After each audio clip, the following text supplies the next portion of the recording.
Silicon Valley has been the cradle of this sort of series of innovations that over the last decades have propelled technology and world economy. But all of the resources, all of the intelligence has been invested into the immaterial, the digital realm, the internet. It was just fascinating to be seeing the physical reality of a valley that has changed the world, and that valley actually itself hasn't changed. Tech really hasn't adopted a particular language for buildings. I mean, we've just found old buildings, and we've moved into them, and we've made do best we could.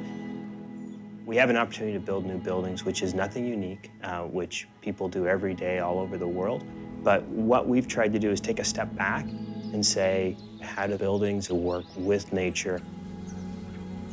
You know, what will transit look like in the future? Not what is transit today.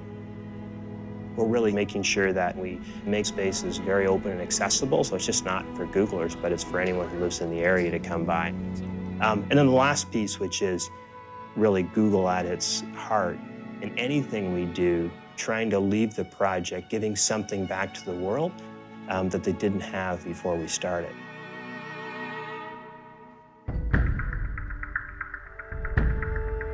We scour the world looking for a special architect who could really do something different. We really listened and created stuff from the ground up.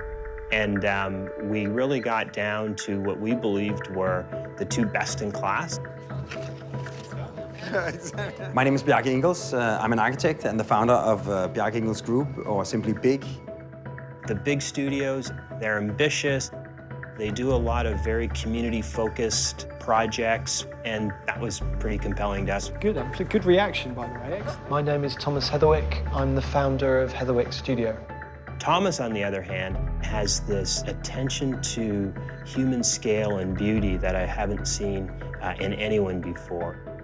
And you bring those two people together, somebody who really thinks about function and form, and you couple that with beauty, and you just have this team that does pretty amazing stuff.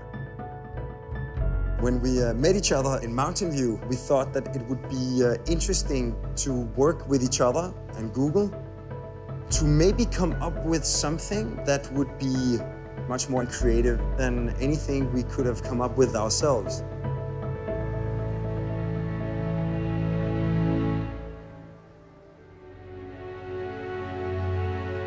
What is the best possible environment we can make to invent, engineer, and most importantly, make ideas happen and go out into the world?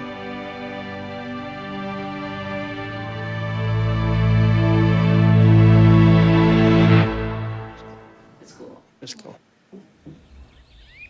When you visit the Google campus, there's lots of trees. But there's this constant major undermining of that by the road system and the infrastructure required for all of those cars. And it just feels like trees are like street furniture. And everything has turned into parking lots. We're trying to sort of reverse this process and really sort of recreate some of the natural qualities that have been there in the first place.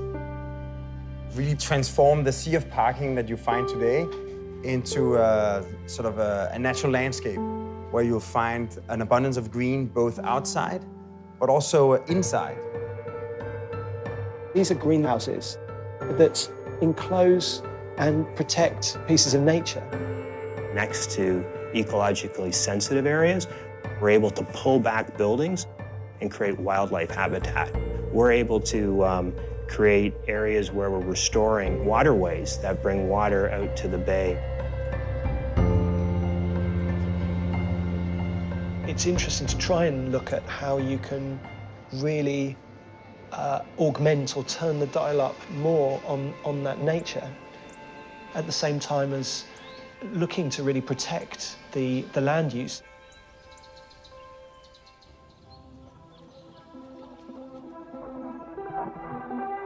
Google's presence in Mauntin-Vью is simply so strong that it can't be the fortress that shuts away nature, that shuts away the neighbors. It really needs to become a neighborhood in Mauntin-Vью. A motivator for the work we're doing now is to be generous. You can provide facilities that can be shared with people who don't work for an organisation and keep an organisation's feet on the ground. The buildings themselves allow both the public as well as employees to move through them. We wanted to make sure that we created communities where bikes and pedestrians felt like they didn't have to worry about cars zipping by at 70 miles an hour. Part of our work is to try to find ways to make places that you would go and have a conversation and go for a walk with great pleasure and choose in a weekend to be. So in that sense, our idea for the Google campus is really to give it the diversity, the liveliness that you find in an urban neighborhood, so that a lot of the traditional distinctions in an urban setting or in an office environment will have evaporated or at least been blurred significantly. How will we work 5 years from now? How will we work 15 or 20 years from now?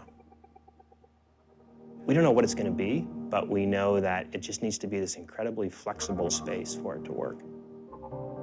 In nature, things aren't over-programmed or over-prescribed. And in a way, if our cities or our work environments could have more of this flexibility or openness for interpretation, they would become more stimulating and more creative environments to live and work in. In a traditional building, reconfiguring from office space to automotive to biotech would take months and years, and you would knock those buildings down, and then 5 or 10 years later, you'd do it again. The desire really is to try to create pieces of environment you can work in multiple ways. Suddenly, within this, the architecture of the building becomes almost like giant pieces of furniture that can be connected in different ways. It's almost like the Lincoln Logs when we were kids. You can just pile them up and assemble them differently with basically no new materials. It's a sort of structure of looking, in a way, at the historic city model of making streets. And then this is not the historic model of making environments that bring together and protect those streets. Instead of having buildings as these boxes with walls and floors, dissolve the building into a simple, super transparent, ultralight membrane. Creating, in effect, a piece of glass fabric and draping it across some tent poles. And we're blurring the outside world and the inside world. We're really thinking about how do we create buildings that draw less energy? How do we create buildings that use less water than a traditional building? And all of this science and know-how is going into this project. We will keep developing, we'll keep researching in terms of materials or technologies. The architecture will evolve as times evolve. There are ways that we can try and make space that isn't just for the next 5 or 10 years, but for many decades to come. Between these 3 different minds or 3 different companies working together, I think we have really arrived at something that I'm dead certain we wouldn't have arrived at if any one of us were working in isolation.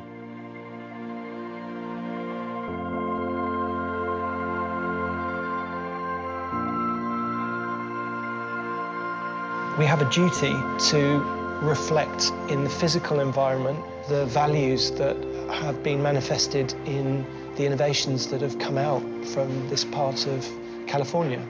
A humanistic spirit is something that it feels really important to embody in what we build.